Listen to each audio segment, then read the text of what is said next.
السلام علیکم ناظرین، حج کا سیزن ہے، لاکھوں شاک اس وقت مکۃ المکرمہ میں جمع ہیں، لیکن ہمارا مسئلہ وہی ہے کہ ہم مناسب تیاری سامان کے لحاظ سے تو کر کے جاتے ہیں، لیکن عبادات وہاں پہ کیا کرنی ہے، کیا مسائل پیش آ سکتے ہیں، شریعت کا اس میں کیا حکم ہے، اس حوالے سے ہمارے لوگ اکثر کمزور ہوتے ہیں، اور یہی وجہ ہے کہ وہاں جا کے پھر وہ یوٹیوب پہ دیکھ رہے ہوتے ہیں، ادھر دیکھ رہے ہوتے ہیں، پوچھ رہے ہوتے ہیں کہ جی یہ مسئلہ، یہ معاملہ، اس پہ شریعت کا حکم کیا ہے۔ اور پھر اس میں بھی مشکل یہ پیش آتی ہے کہ ایک ویڈیو میں کوئی مسئلہ بتاتا ہے کوئی مفتی صاحب، دوسری ویڈیو میں کوئی اور مسئلہ بتاتے ہیں مفتی صاحب۔ تو اسی طرح کے کچھ مسائل آج ہم نے لکھے ہوئے ہیں جو مختلف حاجیوں نے ہمیں وہاں سے پوچھے ہیں۔ مفتی اسداللہ صاحب ہمارے ساتھ موجود ہیں، لیکچرر اسلامک یونیورسٹی اسلام آباد میں الدرایا اکیڈمی کے عنوان سے ادارہ چلا رہے ہیں۔ بہت شکریہ مفتی صاحب، جزاکم۔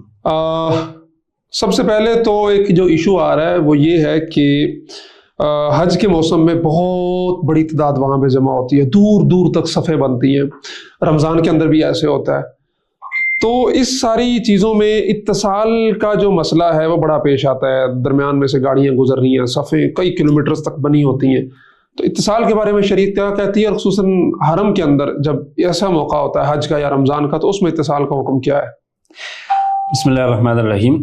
یہ جو مسئلہ اتصال کا یہ بہت زیادہ پیش آتا ہے، اور خاص طور پہ حجاج کرام کو رمضان میں، زائرین کو اور حج کے موقع پہ بہت زیادہ پیش آتا ہے۔ اس میں شرعی مسئلہ یہ ہے کہ مسجد کے اندر اتصال، صفوں کے درمیان اتصال یہ بہتر ہے، سنت ہے، لیکن مسجد سے باہر ضروری ہے۔ یعنی اس کا مطلب ہے کہ مسجد کے اندر اگر پچھلی اور اگلی صف میں کوئی 2-3 صفیں خالی ہوں تب بھی نماز ہو جاتی ہے، لیکن مسجد کے باہر اگر 2-3 صفیں خالی ہوں، بیچ میں گاڑی گزر رہی ہو، تو اس وقت نماز نہیں ہوتی۔ یہ مسئلہ فقہاء کے درمیان ایک اختلافی مسئلہ بھی ہے، لیکن اس میں یہ ضروری ہے فقہ حنفی کے مطابق کہ ہر صف دوسرے کے ساتھ متصل ہو۔ تو اس میں اچھا اتصال میں یہ ضروری نہیں ہے کہ اسی جگہ سے متصل ہو جہاں آپ کھڑے ہیں، یعنی اگر یہ صف اگلے صف کے ساتھ کسی بھی جگہ سے متصل ہے تو نماز ہو جاتی ہے۔ تو عموماً رش کے مواقع میں کہیں نہ کہیں اتصال ہو رہا ہوتا ہے، خاص طور پہ جو حرم کے قریب جو روڈز ہوتے ہیں وہاں پہ اتصال عموماً ہوتا ہے۔ اس لیے پہلی بات تو یہ ہے کہ حاجی کو کوشش کر لینی چاہیے کہ وہ جتنا آگے جا سکتا ہے، تاکہ اس کو اس بات کی یقین دہانی ہو جائے کہ اس کی یہ صف اگلے صف کے ساتھ کسی نہ کسی جگہ سے متصل ہے۔ اور اگر اسے اندازہ ہو کہ یہ صف کسی جگہ سے متصل نہیں ہے تو اس جگہ کو چھوڑ کے آگے چلا جائے۔ تو جمعے میں خاص طور پہ پھر 27ویں رات میں لوگ تو بہت کئی کلومیٹرز تک جا رہے ہوتے ہیں، تو بیچ میں یہ ضروری ہے کہ اتصال ہو۔ اگر اتصال نہ ہو اور کسی بیچ میں بڑے بڑے ہوٹلز ہیں یا گاڑیاں گزر رہی ہیں، تو کچھ فقہاء کے ہاں یہ بھی کافی ہے کہ آپ کو اگلا جو مقتدی ہے، یعنی بے شک آپ سے وہ کئی میٹر کے فاصلے پر ہے، وہ آپ کو نظر آ رہا ہو کہ اب وہ موومنٹ اس کی کیا ہو رہی ہے، لیکن یہاں سے عام طور پہ جو حجاج کرام جاتے ہیں فقہ حنفی کے مطابق اس میں اتصال ضروری ہے۔ تو اس بات کی کوشش کر لینی چاہیے کہ آپ پہلے ہی سے چلے جائیں اور اتنی جگہ تک چلے جائیں کہ آپ کو یقین ہو کہ آپ کی صف اگلے صف کے ساتھ کسی بھی جگہ سے متصل ہے۔ بے شک اس میں گیپ ہے، لیکن اگر 100 میٹر آگے سے ہوٹل کی اس پار سے بھی وہ صف پچھلے صف کے ساتھ متصل ہے تو نماز ہو جاتی ہے۔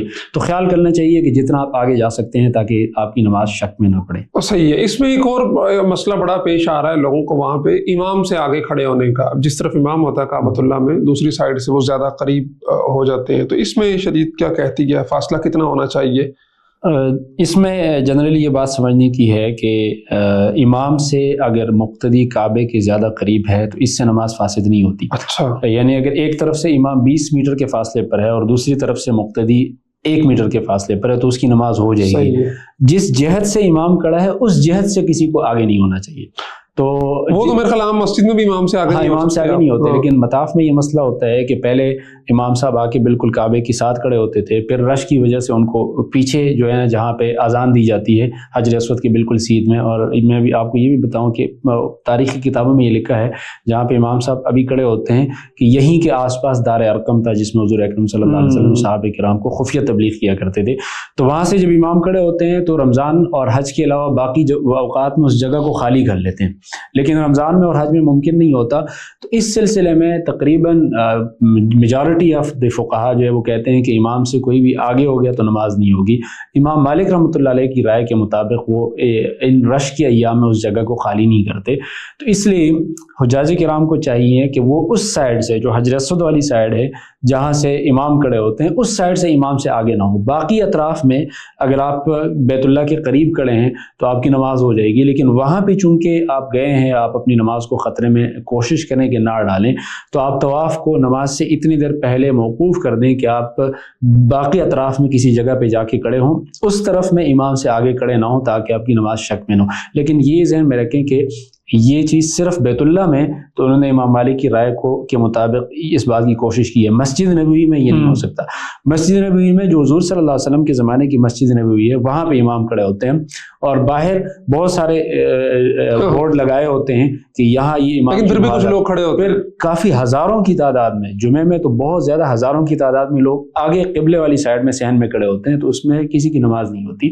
تو اس لیے مسجد نبوی میں خاص طور پہ اس بات کا خیال رکھنا چاہیے کہ آپ جو ہے نا امام کے پیچھے ہوں, اس سائڈ سے آگے نہ ہو. وہاں پہ کوئی مجبوری بھی نہیں ہے. حرم میں تو بہت زیادہ مجبوری کی وجہ سے انہوں نے اس رائے کو اختیار کیا ہے. بہرحال حجاج کرام کو چاہیے کہ وہ اس سائڈ سے کھڑے نہ ہوں, دوسرے اطراف سے کھڑے ہوں. اچھا, جب طواف ہو رہا ہوتا ہے کعبۃ اللہ میں حرم شریف کے صحن میں نیچے, تو اس دوران بہت سارے لوگ نماز وغیرہ پڑھ رہے ہوتے ہیں, سنتیں ادا کر رہے ہوتے ہیں.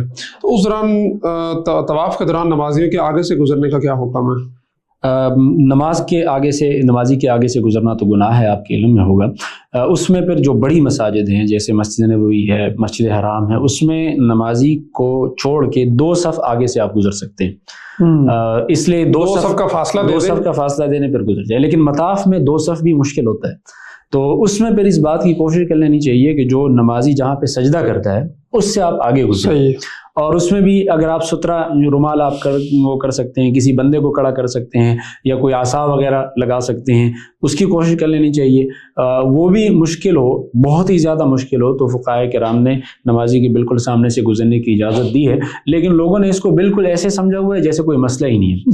تو نمازی کو بھی چاہیے کہ وہ ایسی جگہ پہ کھڑا ہو جہاں سے لوگ سامنے نہ گزریں, اور یعنی جو جگہ نماز کے لیے بنائی گئی ہوتی ہے اسی جگہ میں کھڑے ہوں. آپ نے دیکھا ہوگا کہ بالکل مقام ابراہیم کے پاس آ کے لوگ کھڑے ہو جاتے ہیں, تو وہ پھر رش میں آگے بھی چلے جاتے ہیں, لوگ بھی ان کے آگے سے گزر رہے ہوتے ہیں, تو یہ طرز عمل مناسب نہیں ہے. پھر جو گزرنے والا ہے اس کو چاہیے کہ جو ہے وہ سجدے کی جگہ چھوڑ کے ذرا آگے جائے. اس میں تو کبھی کبھار یہ ہوتا ہے کہ اگر کوئی افریقن ہو تو وہ تو نماز کے دوران آپ کو پکڑ بھی لیتا ہے. تو حدیث میں چونکہ اس بات کا کہا بھی گیا ہے کہ اگر بالکل قریب سے گزرے تو آپ اس کے ساتھ جھگڑ بھی سکتے ہیں. تو ایسا نہ ہو کہ یہ کوئی بندہ آپ کو پکڑ کے پیچھے کر دے. تو احتیاط اسی میں اور سیلف ڈیفینس اسی میں ہے کہ یہ آپ جو ہے نا نمازی کی جگہ کو چھوڑ کے آگے گزریں, بہت زیادہ قریب سے نہ گزریں. اچھا, ابھی پچھلے کچھ سالوں سے وہاں کی انتظامیہ نے انتظامی امور کے سلسلے میں یہ اصول ایک بنایا کہ آپ نیچے مطاف میں بغیر احرام کے نہیں جا سکتے, یعنی صرف عمرے والا بندہ نیچے جا سکتا ہے ان کے بقول. 2017-18 میں پابندی نہیں تھی جب میں پہلی دفعہ گیا. تو ابھی کچھ لوگ صرف طواف کرنے کے لیے احرام باندھ لیتے ہیں کہ جی ہم نیچے جا کے چھوٹا طواف کر سکیں, تو اس کا کیا حکم ہے, شریعت کیا کہتی ہے؟ دیکھیں, نیچے طواف میں تو یہ بہتری ہے کہ آپ کعبے کے قریب ہوتے ہیں, اس وجہ سے ثواب آپ کو زیادہ ملتا ہے. اوپر ایک اور مسئلہ ہے کہ اوپر تھکاوٹ زیادہ ہوتی ہے, اور حضرت عائشہ رضی اللہ عنہا کو حضور صلی اللہ علیہ وسلم نے فرمایا کہ آپ کو عمرے کے سفر میں ثواب تھکاوٹ کے بقدر ملتا ہے. اس لیے اللہ تعالیٰ کی رحمت سے یہ امید ہے کہ نیچے اگر آپ 1 گھنٹے میں 3 طواف کریں گے اور اوپر 1 طواف کریں گے تو اللہ تعالیٰ آپ کو اتنا ہی ثواب دیں گے. تو اس لیے آپ جو ہے نا اپنے قول سے بھی جھوٹ بول رہے ہوتے ہیں. انتظامی مجبوری ہے کہ نیچے اگر بہت زیادہ لوگ جمع ہو جائیں تو عمرے والے ٹھیک طرح سے عبادت نہیں کر سکتے, رش بہت زیادہ ہو گیا ہے. تو اس صورت میں حاجی کو یہ چاہیے کہ وہ اس طرح کے جھوٹ قولاً یا عملاً نہ بولے, اور وہ اوپری طواف کر لے. اوپر طواف میں سب جو ہے خواتین کے ساتھ اختلاط بھی کم ہوتا ہے, یکسوئی بھی زیادہ ہوتی ہے, آپ کو کسی اور آدمی کو تکلیف بھی نہیں دینی پڑتی, نہ کسی کو کونسا دینا پڑتا ہے. نیچے بہت زیادہ رش کی وجہ سے یہ سارے ممنوعات میں آپ کا ارتکاب ہو سکتا ہے. تو بہتر یہ ہے کہ آپ اوپر طواف کریں. نیچے جانے کے لیے اس طرف پریٹینڈ کرنا کہ آپ احرام میں, حالانکہ آپ احرام میں نہیں ہے, تو یہ جھوٹ ہے, عملاً دھوکہ بھی ہے. تو اس یا تو یہ ہے کہ جیسے آپ نے عمرہ کر لیا اور ابھی آپ نے احرام نہیں اتارا یا حلق نہیں کیا, اور یا طواف کے بعد آپ سعی کے سے پہلے 1 طواف نفلی اور کرنا چاہتے ہیں, اس میں بھی بہتر یہ ہے کہ آپ فوراً سعی کر لیں. تو اس طرح اگر آپ جینون حرام میں ہیں, اگر آپ کو جھوٹ نہیں بولنا پڑ رہا, آپ ہے بھی حرام میں, لیکن اگر آپ اسی لیے حرام باندھتے ہیں تو آپ گویا کہ ایک دھوکہ دے رہے ہوتے ہیں. تو اس سے احتراز کرنا ضروری ہے۔ کوشش یہ کریں کہ اوپر ہی طواف کریں، اور اللہ تعالیٰ تو آپ کی نیتوں اور آپ کے تقاوت اور اخلاص کو دیکھتے ہیں، اور اسی کے مطابق آپ کو ثواب ملے گا۔ اچھا، ایک خاتون نے مسئلہ پوچھا ہوا تھا کہ اب جیسے رش ہوتا ہے اور خاتون کے لیے ہوٹل میں نماز پڑھنا بہتر ہے یا حرم کے اندر جا کے نماز پڑھنا بہتر ہے، کہ وہ ہوٹل سے نکلے مردوں کا سہارا کراس کرتے ہوئے حرم میں جا کے نماز پڑھے؟ اس میں حضور اکرم صلی اللہ علیہ وسلم نے حدیث میں واضح طور پہ بتایا ہے کہ خواتین کا گھر میں نماز پڑھنا یہ مسجد میں پڑھنے سے بہتر ہے، پھر گھر میں بھی صحن سے زیادہ کمرے میں پڑھنا افضل ہے، اور پھر جتنا زیادہ اندھیرے والی جگہ ہوگی نہیں، یہ تو عام گلی محلے کی بات ہے نا، اگر وہاں گئے حرم میں بھی حضور صلی اللہ علیہ وسلم کے پاس ایک خاتون آئی اور انہوں نے کہا کہ اللہ کے رسول صلی اللہ علیہ وسلم، میں آپ کی اقتداء میں نماز پڑھنا چاہتی ہوں۔ حضور نے فرمایا کہ مجھے پتہ ہے کہ آپ میرے اقتداء میں نماز پڑھنا چاہتی ہیں، لیکن آپ کے لیے گھر میں نماز پڑھنا میرے پیچھے نماز پڑھنے سے افضل ہے۔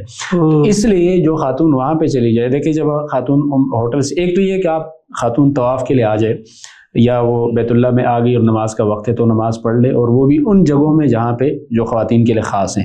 لیکن باقاعدہ ہوٹل سے اگر وہ اس کے لیے آتی ہیں تو مردوں کے ساتھ اختلاط بھی ہوتا ہے، اور باوجود یہ کہ حضور نے فرمایا کہ ہوٹل یعنی کمرے میں نماز پڑھنا افضل ہے، اس سے یہ بات ذہن میں رہے کہ وہاں پر بھی خواتین کے لیے حکم یہ ہے کہ مسجد نبوی میں بھی اور مسجد حرام میں بھی اگر وہ سطر کا خیال رکھتے ہوئے اپنے ہوٹل اپنے کمرے میں نماز پڑھیں گی تو اس کا ثواب مسجد حرام سے افضل ہے۔ اور حضور صلی اللہ علیہ وسلم نے جو ارشادات یہ فرمائے ہیں تو یہ تو مدینہ منورہ میں فرمائے ہیں، اس کا مطلب یہ ہے کہ وہاں پر بھی یہ حکم ہے کہ گھر میں نماز پڑھی جانے والی نماز کا ثواب حرم کے اندر نماز پڑھی جانے والی نماز سے زیادہ افضل ہے۔ تو اس سے خواتین کو چاہیے کہ وہ وہاں پہ اپنے کمروں میں ہی نماز کا اہتمام کریں اور ذکر و اذکار، لیکن اگر وہ حرم جانا چاہتی ہیں، جیسے کچھ خواتین جو ہے نا وہ کہتی ہیں جب تک ہم حرم میں نماز نہ پڑھیں تسلی نہیں ہوتی، طواف کے لیے چلی گئی ہیں، یا باقاعدہ شریعت کے امور کا خیال رکھتے ہوئے مردوں کے ساتھ اختلاط سے بچتے ہوئے ادھر نماز پڑھیں، ٹھیک ہے، لیکن اپنی جگہ پہ نماز پڑھنا زیادہ افضل ہے۔ اچھا، عورتوں کا آیا نماز کا ایشو، تو اس سے محاذات کا بھی بڑا مسئلہ رہتا ہے کہ خصوصاً رش کے ایام میں تو ظاہری بات ہے یہ چیزیں بڑھ جاتی ہیں، جمعے کے ایام میں عام روٹین میں بھی بہت رش ہوتا ہے، تو اس کے بارے میں کیا کہتے ہیں جب عورتیں مردوں کے ساتھ آ کے نماز کے دوران حرم میں یا مسجد نبوی میں؟ یہ مسئلہ جو ہے مسجد نبوی میں عموماً نہیں ہوتا، حرم میں بہت زیادہ، یہ حرم مکی میں بہت مسئلہ یہ پیش آتا ہے، اور حضور صلی اللہ علیہ وسلم کی حدیث ہے کہ خواتین پیچھے کھڑی ہوں، اور ان کا معمول بھی یہ تھا کہ مرد پہلے کھڑے ہوتے تھے پھر خواتین کھڑی ہوتی تھی۔ تو پہلی بات تو یہ کہ خواتین کو خواتین ہی کی جگہ میں کھڑی ہونا چاہیے اور مردوں کو مردوں کی جگہ میں، اور اگر کوئی خاتون مردوں کے بیچ میں کھڑی ہے تو اس میں فقہ حنفی کے مطابق 3 آدمیوں کی نماز نہیں ہوتی، جو بالکل خاتون کے پیچھے کھڑا ہے اور خاتون کی رائٹ سائڈ پر اور لیفٹ سائڈ پہ، یعنی اگر خاتون آپ کی رائٹ سائڈ پر بالکل سیدھ میں ہے یا لیفٹ سائڈ پر، یا سیدھ کا مطلب یہ کہ بیچ میں کوئی اور بندہ نہ ہو، اور جو بالکل اس کے پیچھے کھڑا ہے تو پھر اگلے بندے کی نماز ہو جائے گی، لیکن یہ جو بالکل خاتون کے ساتھ متصل کھڑا ہے یا اس کے پیچھے کھڑا ہے اس کی نماز نہیں ہوتی۔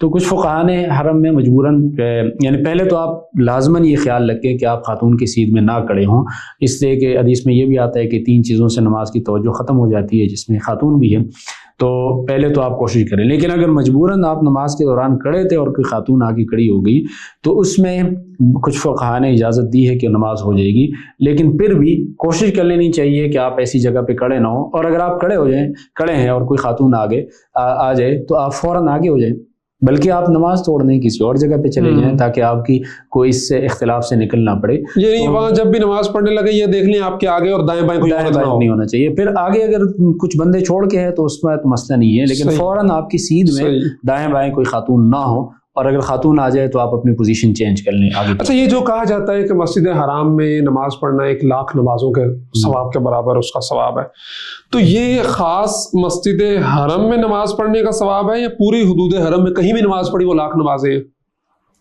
یہ جو سوال ہے یہ اس میں ایک پہلی بات تو یہ حدیث کے الفاظ کو دیکھنے، حضور نے ارشاد فرمایا کہ میری مسجد میں جو نماز ہے وہ 1000 نمازوں کے برابر ہے، اور اس سے مراد تو مسجد نبوی ہے۔ مسجد نبوی کے آس پاس جو نماز آپ پڑھتے ہیں اس میں یہ ثواب نہیں ہے، وہ مسجد نبوی میں کے اندر ہی آپ پڑھیں گے امام کے پیچھے تو وہ ثواب ہے۔ مسجد حرام کے بارے میں 1,00,000 کا کہا گیا ہے، اب اس میں فقہا بہت زیادہ اس میں اختلاف ہے کہ کیا یہ حدود حرم کا ہے. ویسے حدود حرم کے احکامات الگ ہو جاتے ہیں، وہاں آپ شکار نہیں کر سکتے، وہاں آپ اس کا خضر و پودا نہیں کاٹ سکتے. تو اس لیے ایک فقہا کی ایک بڑی جماعت کا خیال یہ ہے کہ یہ جو ثواب ہے یہ صرف مسجد حرام کا نہیں ہے، یہ پورے حدود حرم کا ہے. اس لیے کہ حدود حرم کے اندر کوئی بھی نیکی ہو. اچھا، اس میں ایک اہم بات یہ بھی ذہن میں رکھیں کہ ہم نیکیوں کا تو خیال کرتے ہیں، گناہوں کا نہیں خیال کرتے. مسجد حدود حرم کے اندر گناہ کا ثواب بھی بہت زیادہ ہے. جس طرح ثواب بڑھتا ہے اسی طرح گناہ بھی بڑھتا ہے. تو اس سے اگر آپ وہاں پہ جھوٹ بولتے ہیں، بد نظری کرتے ہیں، کسی کو دھوکہ دیتے ہیں، مسلمان کو تکلیف دیتے ہیں، تو اس کا گناہ بھی زیادہ ہے.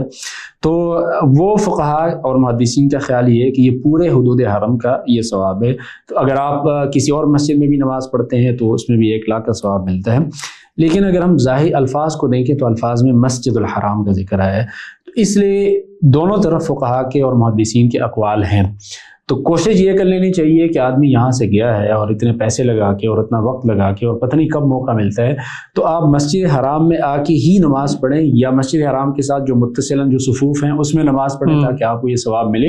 تو بہت سارے محدثین یہ کہتے ہیں کہ یہ پورے حرم کا ثواب ہے، لیکن کوشش یہ کر لینی چاہیے کہ چونکہ ایک اختلاف بھی ہے حدیث کی تشریح میں، تو آپ کوشش یہ کریں کہ مسجد حرام میں آ کے ہی نماز پڑھیں اور امام کی اقتداء میں ہی نماز پڑھیں تاکہ ثواب مل سکے. اچھا، جب آپ گئے ہوئے ہیں حج کے لیے گئے ہیں، ایون عمرے کے لیے گئے ہیں، یہ سوال ایسا ہے کہ آپ پورا سال اس کی لوگوں کو ہوتی ہے، وہاں جا کے بعض لوگوں کو شوق ہوتا ہے جی روزانہ طواف نیا باندھیں گے، عمرہ کریں گے نیا.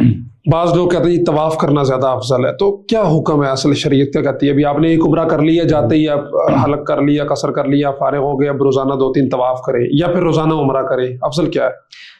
اس میں 2 باتیں کہنا چاہوں گا. پہلی بات تو یہ کہ کیا مسلسل عمرے کر سکتے ہیں؟ جواب یہ کہ ہاں، حدیث میں آتا ہے کہ حج اور عمرہ مسلسل کیا کریں، اس سے فقر ختم ہوتا ہے. پھر فرمایا کہ ایک عمرے سے لے کر دوسرے عمرے تک بیچ والے گناہ ختم ہو جاتے ہیں. تو اگر آپ جاتے ہیں اپنی طرف سے عمرہ کرتے ہیں، اپنے رشتہ داروں کی طرف سے عمرہ کرنا چاہتے ہیں، مزید ثواب کمانا چاہتے ہیں، تو آپ بار بار عمرہ کر سکتے ہیں. پھر یہ فقہا نے کہا ہے کہ عمرے سے زیادہ عمرہ کرنے سے زیادہ طواف کرنا افضل ہے.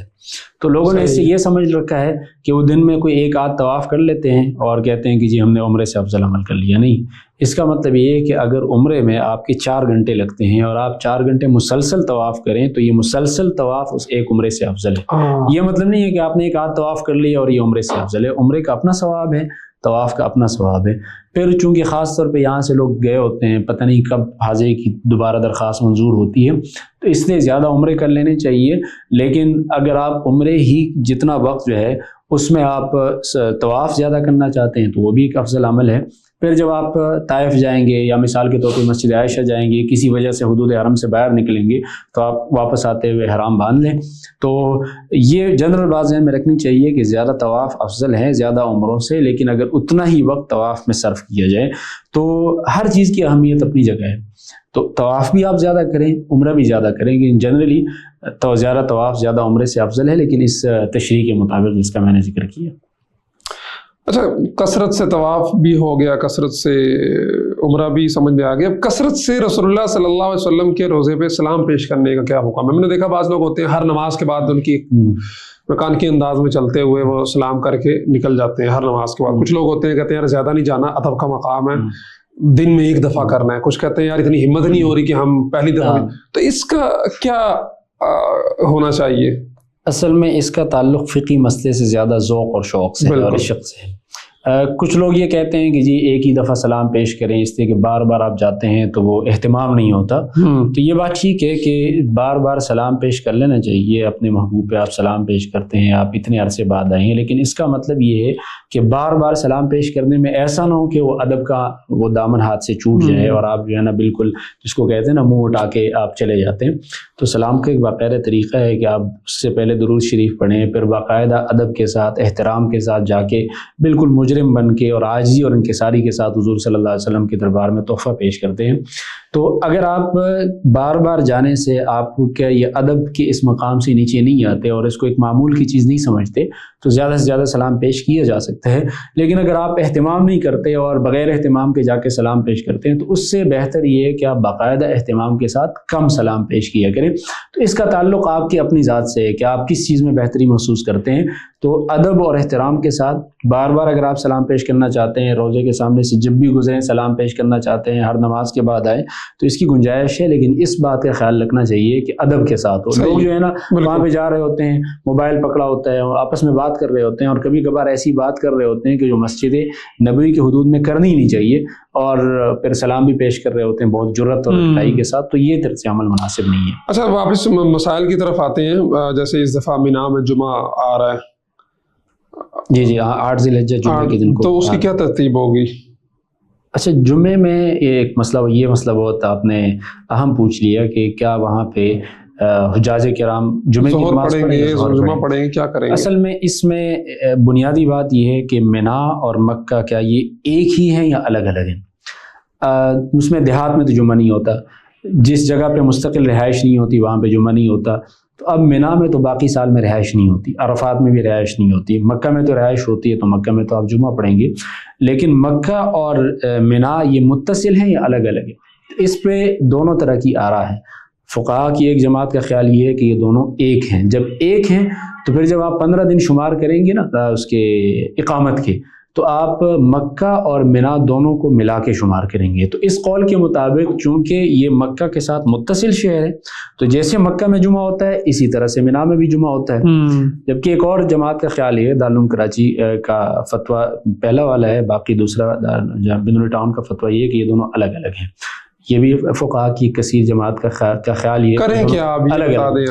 اب جب الگ الگ ہیں تو اس کا مطلب یہ کہ وہاں پہ تو رہائش نہیں ہوتی، تو جمعہ نہیں ہوتا، تو اب دونوں طرف آراء ہیں، اس لیے ایک دوسرے پر تعین و تشنیع کیے بغیر آپ جس گروپ میں گئے ہیں، اور جو آپ کے ہاں کوئی وہ مفتی صاحب ہیں وہ جس رائے پر عمل کریں تو اسی کے مطابق آپ عمل کر سکتے ہیں۔ اس میں جو ہے نا وہاں پہ لوگ اختلافات وہ شروع کر دیتے ہیں، بحث و مباحثہ شروع کر دیتے ہیں، تو دونوں طرف کی آراء ہیں، دونوں میں سے آپ کسی پر عمل۔ عرفات کے اندر بھی جو ہے نا وہ ظہر اثر جمعہ بین الصلاتین کا کیا حکم ہے؟ اچھا اس میں فقہ حنفی کے مطابق جب آپ مسجد نمرہ میں ہوں اور حج کے امام کے پیچھے دونوں نمازیں پڑھیں تو آپ دونوں کو ایک ساتھ پڑھیں گے، اور اگر آپ اپنے خیموں میں نماز پڑھتے ہیں پھر اپنے وقت میں پڑھیں گے، بے شک جماعت کے ساتھ ہو۔ تو خیمے میں اگر آپ نماز پڑھیں گے تو ظہر کی نماز ظہر کے وقت میں، عصر کی نماز عصر کے وقت میں پڑھیں گے، بے شک جماعت سے پڑھ لیں لیکن دونوں الگ الگ پڑھیں گے۔ اور یہ جو جمع کیا جاتا ہے یہ صرف مسجد نمرہ کے اندر حج کے امام کے پیچھے اس کو ایک ساتھ پڑھا جاتا ہے، یعنی امام کو پیچھے پڑھیں گے تو اکٹھی پڑھیں گے، امام اور حج کا جو امام ہوتا ہے مسجد نمرہ والے امام، مسجد نمرہ والے، باقی خیموں میں اپنے امام کے پیچھے پڑھیں گے تو اپنی الگ الگ۔ اچھا امام سے یاد آیا، آپ نے بھی دیکھا ہوگا وہاں کے ہر نماز کے بعد کئی جنازے ہوتے ہیں، مسجد نبوی میں بھی اور مسجد حرام میں بھی، تو ان جنازوں میں ہم نے یہ سنا ہے کہ وہاں ایک سلام پھیرا جاتا ہے، جبکہ ہمارے ہاں احناف کے ہاں 2 سلام ہوتے ہیں، تو اس میں کیا کرنا چاہیے؟ اصل میں جو دوسرا سلام ہے کیا یہ واجب ہے، یہ سنت ہے؟ تو فقہ حنبلی کے مطابق دوسرا سلام ضروری نہیں ہے، صحیح۔ ہم جو ہے نا 2 سلام پھیرتے ہیں، تو اس کا آسان طریقہ یہ ہے کہ جب وہ ایک سلام پھیر لیں تو آپ ساتھ میں دوسرا سلام پھیر لیں، لیکن اگر آپ نے وہ ایک طرف سلام پھیر لیتے ہیں اور ختم، تو اس لیے آپ وہاں پہ دوسرا سلام بھی پھیر سکتے ہیں، لیکن اگر آپ نے ایک ہی سلام پھیر لیا تب بھی جنازے کی نماز ادا ہوگی، اس لیے کہ ایک رائے یہ کہ سنت ہے، لیکن کوشش یہ کریں کہ آپ اس کے بعد فوراً دوسرا سلام پھیر لیں اور نماز ہو جائے گی۔ اچھا جمعے کی اذان کا بھی ایک بڑا وہاں پہ ہوتا ہے، لوگ کافی اس حوالے سے پریشان رہتے ہیں کہ ان کی جمعے کی اذان بہت جلدی ہو جاتی ہے اور دوسری اذان بھی فوراً ہو جاتی ہے اور اس کے فوراً خطبہ شروع ہو جاتا ہے، سنتوں کا ٹائم نہیں ہوتا، تو اس صورتحال میں کیا کرنا چاہیے؟ اصل میں اللہ تعالیٰ کرے کہ یہ بات ان کے دل میں آ جائے اور وہ اس بارے میں لوگوں کی اس مشکل کو حل کرنے کی کوشش کریں، وہ زوال سے پہلے اذان دے دیتے ہیں۔ ہاں بالکل۔ اب مثال کے طور پہ 12:10 پہ اگر جمعے کی اذان کا وقت ہو جاتا ہے تو 11:40 پہ اذان دے دیتے ہیں، آدھا گھنٹہ، ابھی ٹائم بھی داخل نہیں ہوا، تو اس لیے وہ ان کے فقہ میں ٹھیک ہے، لیکن ان کو چاہیے کہ وہ اس پر نظر ثانی کر لیں۔ پوری دنیا سے مسلمان آتے ہیں، صرف سعودی عرب کے مسلمان تو نہیں ہوتے، تو اب دیکھیں 11 جو استوا کا وقت ہوتا ہے اس وقت کوئی نماز نہیں ہوتی، یعنی اگر 12:10 پہ ظہر کا وقت داخل ہوتا ہے تو ایگزیکٹلی 12 بجے سے لے کے 12:10 تک یہ کوئی 10-12 منٹ ہے، اس میں کوئی نماز نہیں ہوتی۔ تو اگر 11:40 پہ اذان ہو گئی جمعے کی تو آپ نوافل وغیرہ پڑھ سکتے ہیں، لیکن یہ جمعے کی سنتیں نہیں ہوگی، اس لیے کہ وقت نہیں داخل ہوا. تو آپ 11:40 سے لے کر 12 بجے تک یا 11:55 تک نماز پڑھ سکتے ہیں. پھر جو آخری 10-12 منٹ میں اس میں کوئی نماز نہیں ہوتی، اس میں پھر آپ انتظار کریں گے. پھر جب 12:10 پہ دوسری اذان ہوتی ہے، اس وقت بھی آپ سنت اس لیے نہیں پڑھ سکتے کہ امام فوراً خطبہ شروع کر دیتا ہے. پھر آپ کے پاس ایک ہی آپشن بچتا ہے کہ آپ جمعے کے بعد اب سنتیں پڑھ لیں. تو اذان کے فوراً بعد مکروہ وقت کے شروع ہونے سے پہلے آپ سنتیں تو نہیں پڑھ سکتے، نوافل پڑھ سکتے ہیں. سنتیں پھر آپ جمعے کے بعد ہی پڑھیں گے. صحیح. اچھا، یہ تو وہ مسائل تھے جو لوگ پوچھ رہے تھے، وہاں سے بھیجے بھی کچھ لوگوں نے. ابھی آخر میں ایک دلچسپ چیز ذہن میں آ رہی ہے کہ وہاں کبوتر چوک کا ایک بڑا نام ہوتا ہے، لوگوں کے ہاں ٹرینڈ بھی ہوتا ہے کہ جی آپ نے دانے لینے ہیں، ان کو ڈالنے ہیں، ویڈیو بنوانی ہے، یا بعض عورتیں وہاں سے دانے چک کے لاتی ہیں، اٹھا کے لاتی ہیں، یہاں سے کچھ لوگ لے جاتے ہیں، کچھ نرینہ اولاد کے لیے کچھ ہوتا ہے، کوئی یہاں سے لے، بڑے مطلب بہت اس حوالے سے شبہ و شبہات ذہنوں کے اندر پائے جاتے ہیں. تو اس کا کیا حکم ہے؟ کہتے ہیں کہ یہ وہ کبوتر ہیں جنہوں نے انڈے دیے تھے غار سور کے باہر ہجرت کے سفر میں، ان کی نسلیں ہیں، یہ اولادیں ہیں. یہ کبوتر کی بات سے پہلے ایک اور اہم بات کی طرف میں اشارہ کرنا چاہوں گا کہ جو آپ نے جمعے کی بات پوچھی نا، یہ مسئلہ عام طور پہ مغرب کی اذان میں جب وہ اذان دے دیتے ہیں تو اس کے کوئی 8-10 منٹ بعد جماعت کھڑی ہوتی ہے. تو لوگ وہاں پہ حیران ہوتے ہیں کہ ہم نفل پڑھیں یا نہ پڑھیں. تو دیکھیں، مغرب کی نماز فوراً پڑھنی چاہیے، لیکن اگر امام لیٹ کر رہا ہے تو مکروہ وقت تو ختم ہو چکا ہے، اس لیے کہ اذان ہو چکی ہے. تو آپ مغرب کی اذان کے بعد امام کے کھڑے ہونے سے پہلے نوافل اگر پڑھنا چاہیں تو پڑھ سکتے ہیں. یہ جو کبوتر والا سوال آپ نے پوچھا نا، توہم پرستی میں تو جو باقی دنیا کی برے صغیر کے لوگ سب سے آگے، برے صغیر ترکی والے تو ان سے بھی ایک قدم آگے ہیں. اچھا. تو اس لیے ہر قوم میں پائی جاتی ہے، لیکن برے صغیر میں بھی کافی زیادہ ہے. اس کی کوئی اصل نہیں ہے، نہ اس بات کی کوئی وہ سند ہے کہ وہی کبوتر ہیں، نہ اس بات کی کوئی سند ہے کہ اس سے بچے ملتے ہیں، یا بلکہ اس سے جو ہے نا رستے میں بھی لوگوں کے لیے بھی مشکل ہو جاتی ہے. اور چونکہ حرم میں لوگ جانوروں کو کچھ نہیں کہتے اور نہ اس کو جو ہے تکلیف دیتے ہیں، تو یہ جانور زیادہ تر ادھر ہی آتے ہیں. پھر لوگوں نے مشہور کیا ہے کہ یہ کعبے کا طواف کرتے ہیں، کعبے کے اس مسجد حرام کے سین میں بیٹ نہیں کرتے. یہ ساری باتیں توہمات سے ہیں. وہاں پہ صفائی چونکہ جلدی ہو جاتی ہے تو لوگوں کو اندازہ نہیں ہوتا. تو اس لیے جانور کو چارہ ڈالنے میں ثواب ہے، لیکن یہ ذہن میں رہے کہ اگر آپ اس میں بالکل رستے میں ڈال رہے ہیں، اس پر لوگ گزر رہے ہیں اور وہاں پہ لوگوں کے لیے گزرنے میں دقت ہو رہی ہے، تو ثواب اپنی جگہ پر ہے. لیکن اس توہمات جو لوگوں نے اپنی طرف سے مشہور کی ہیں بیٹوں کے حوالے سے، یہ تو شرک ہے سیدھا. یہ نہیں اتنا ہاتھ کھولا رکھیں کبوتر کی ان سے وہ جناب نہیں. یہ بات ذہن میں نہیں کہ یہ اصل میں توہمات ہیں. یعنی لوگ یہ خیال، ان کا یہ خیال ہوتا ہے کہ اللہ تعالیٰ بیٹے دیتے ہیں، لیکن اس کے لیے یہ کوئی ذریعہ بن سکتا ہے. اس کی کوئی اصل نہیں ہے. اللہ تعالیٰ دینا چاہے تو کسی کو بھی دے سکتے ہیں، لیکن اس خیال سے ڈالنا اور پھر جو ہے نا رستوں میں ڈالنا اور پھر گناہ ہے. یہ اصل میں جانور کو چارہ ڈالنا فی نفسی کوئی گناہ نہیں. جس نیت سے ڈالا جا رہا ہے وہ نیت، اگر آپ کی نیت غلط ہے تو وہ صحیح ہے، وہ پھر آپ کو گناہ ملے گا اس کا. تو اس لیے آپ اگر کسی سائڈ پہ جہاں پہ لوگوں کا کوئی گزرگاہ نہیں ہے، آپ کسی بھی جانور کو کسی بھی جگہ میں چارہ ڈالتے ہیں تو وہ ثواب کا عمل ہے، وہ ڈال سکتے ہیں. لیکن اس بات کا خیال رکھیں کہ اس سے آپ راستہ خراب نہ کریں. اور یہ توہمات جس کی طرف آپ نے اشارہ کیا کہ لوگوں نے اس کو اگر آپ بالکل مؤثر حقیقی سمجھتے ہیں پھر تو شرک کے دائرے تک چلا جائے گا. تو اس سے ان توہمات کے بغیر اور راستہ خراب کیے بغیر، لوگوں کو تکلیف دیے بغیر اگر آپ اس طرح کا عمل کرتے ہیں تو اس کی گنجائش ہے. لیکن یہ توہمات جو ہم نے مشہور کر رکھی ہیں اس کی کوئی اثر نہیں ہے. بہت شکریہ مفتی صاحب. تقریباً 13-14 اہم مسائل تھے جن پہ آپ نے بڑا بریفلی عوام کو بتا دیا.